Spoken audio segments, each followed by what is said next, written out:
Welcome back once again. बाबू मेरे सोना बेटा छलनी कलछुल बाल्टी लोटा, यह है एक्सरसाइज 5.3 का क्वेश्चन नंबर 15। तो आइए क्वेश्चन पढ़ते हैं पहले और फिर देखते हैं क्या दिया हुआ है और क्या हमें निकालना है। निर्माण कार्य से संबंधित किसी ठेके में एक निश्चित तिथि के बाद कार्य को विलंब से पूरा करने के लिए जुर्माना लगाने का प्रावधान इस प्रकार है। पहले दिन के लिए 200 रुपये, दूसरे दिन के लिए 250 रुपये, तीसरे दिन के लिए 300 रुपये इत्यादि। अर्थात प्रत्येक उत्तरोत्तर दिन का जुर्माना अपने से ठीक पहले दिन के जुर्माने से 50 रुपया अधिक है। एक ठेकेदार को जुर्माने के रूप में कितनी राशि अदा करनी पड़ेगी यदि वह इस कार्य में 30 दिन का विलंब कर देता है।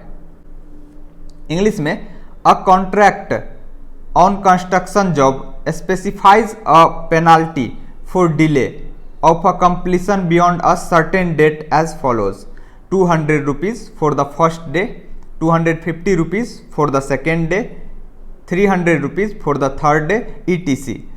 The penalty for each succeeding day being rupees 50 more than for the preceding day. How much money the contractor has to pay as penalty if he has delayed the work by 30 days. Question में क्या कह रहा है कि किसी काम को ठेकेदार को दे दिया गया और ठेकेदार से कहा गया कि देखो भैया तुम्हें सर्टेन टाइम दिया जा रहा है, मान लीजिए 5 दिन का टाइम दे दिया, तुम इतने दिन में 5 दिन में काम कंप्लीट कर दो तो तुम्हें कोई फाइन नहीं लगेगा, जो तुम्हारा फीस बनेगा वो दूंगा। और अगर तुम लेट करते हो तो हर एक लेट के लिए अगर 1 दिन का लेट करोगे तो पहले दिन 200 रुपया लगेगा, अगर 2 दिन का लेट करते हो तो दूसरे दिन तुम्हें 250 रुपये देना पड़ेगा। फाइन उल्टा ठेकेदार को ही देना पड़ेगा, जो काम करवा रहा है उसको। तीसरे दिन अगर लेट किए तो 300 रुपया। इसी तरह जितना दिन लेट होगा उसमें तुम्हें 50 रुपया बढ़ाना पड़ेगा। ठीक है, तो कह रहा है कि अगर ठेकेदार 30 दिन काम को लेट कर दिया करने में तो उसे कितना रुपया देना पड़ेगा। किसको देना पड़ेगा? जो काम करवा रहा है उल्टा उसी को देना पड़ेगा। क्यों देना पड़ेगा? क्योंकि ठेकेदार ने निश्चित समय पे काम पूरा नहीं किया, इसीलिए। तो आइए इसका सॉल्यूशन देखते हैं किस तरह से हम लोग करेंगे। अगर ठेकेदार 1 दिन काम को लेट से पूरा करता है तो उसको 200 रुपया फाइन भरना पड़ेगा।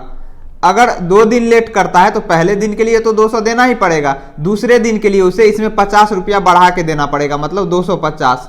अगर 3 दिन लेट करता है तो तीसरे दिन का उसको कितना देना पड़ेगा? 250 में 50 जोड़ दीजिए तो 300 रुपया।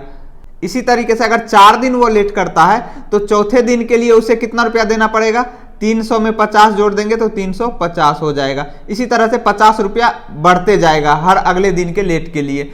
अब क्वेश्चन में क्या कह रहा है कि काम को 30 दिन लेट से कंप्लीट करता है तो ठेकेदार को कितना रुपया फाइन देना पड़ेगा।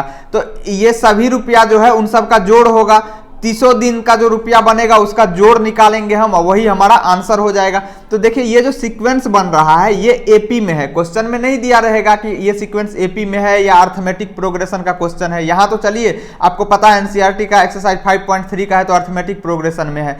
तो लेकिन एग्जाम में तो ऐसा दे के नहीं आएगा ना, तो आपको खुद चेक करना पड़ेगा। ये देखिए सीक्वेंस बन रहा है, कैसे चेक करते हैं कोई सीक्वेंस एपी में है या नहीं?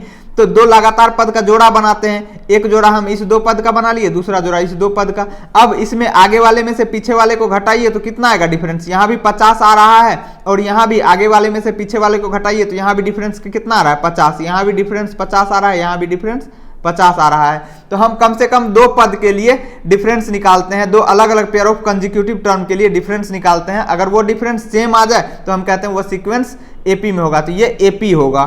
ठीक है, ये चेक करने के लिए हालांकि नहीं कर रहा है, पर हमें तो पता होना चाहिए ना कि ये एपी बन रहा है कि नहीं। अब एपी में क्या क्या हमें पता है? प्रथम पद को हम ए से डिनोट करते हैं, कितना है? 200 है। सार्वंतर डी बराबर कितना हो जाएगा? कोई भी पद लीजिए उसमें से जस्ट पीछे वाले पद को घटा दीजिए, तो यहाँ पे 250 में से 200 घटाएंगे तो कितना आ जाएगा? 250 और माइनस 200 बराबर कितना आ जाएगा? 50 आ जाएगा। तो डी का वैल्यू कितना आ गया? 50। 30 दिन का लेट करता है ना, तो इसमें कितने पद हो जाएंगे? टोटल 30 पद हो जाएंगे। तो n का वैल्यू कितना हो जाएगा? 30।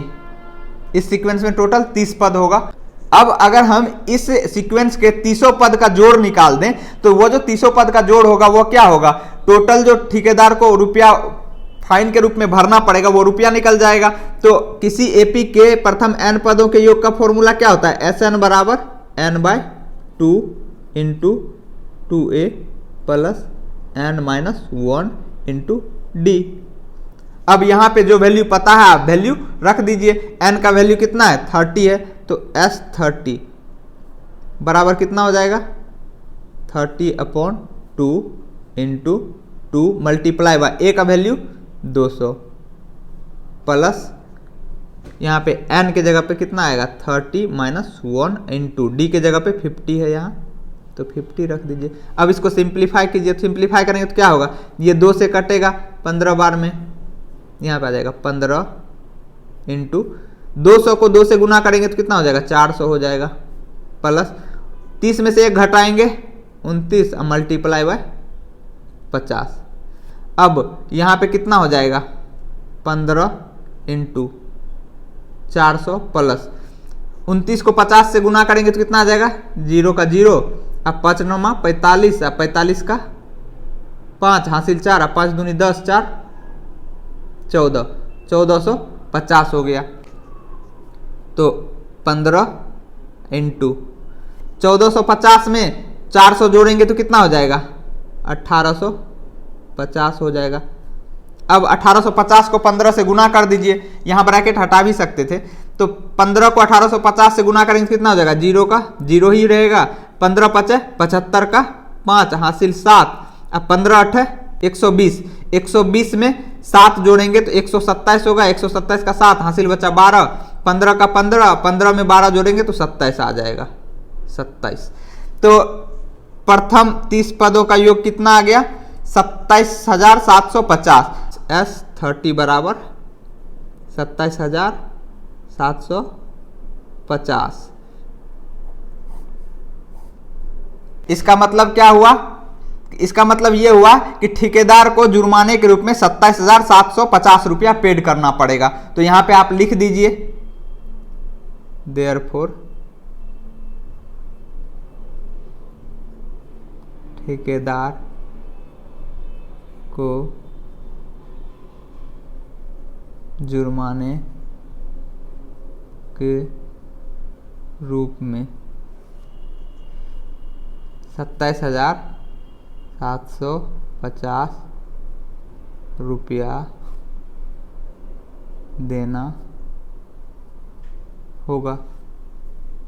यही हमारा आंसर हो जाएगा। इस क्वेश्चन में देखिए हमने फॉर्मूला कौन सा अप्लाई किया, Sn बराबर n/2 into 2a plus n-1 into D. ये फॉर्मूला आपको याद रखना है। एपी के प्रथम n पदों के योग का एक और फॉर्मूला होता है, वो मैं यहां पे लिख देता हूं, Sn बराबर n/2 इंटू 2 इंटू a होता है यहाँ पे a प्लस an।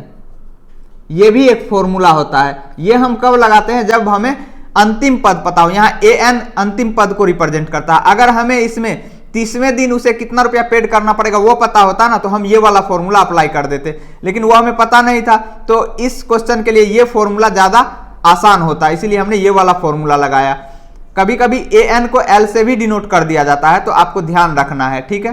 तो ये दोनों फॉर्मूला है जो आपको याद रखना है किसी एपी में प्रथम n पदों के योग को निकालने का। उम्मीद करता हूं आपको सॉल्यूशन समझ आया होगा। अगर आप चैनल पर नए हैं तो चैनल को सब्सक्राइब करके बेल आइकन को दबा दीजिए, ताकि नए वीडियो का नोटिफिकेशन आपके मोबाइल तक पहुंच पाए। फिर मिलेंगे अगले वीडियो में बहुत ही जल्द, तब तक के लिए नमस्कार, जय हिंद।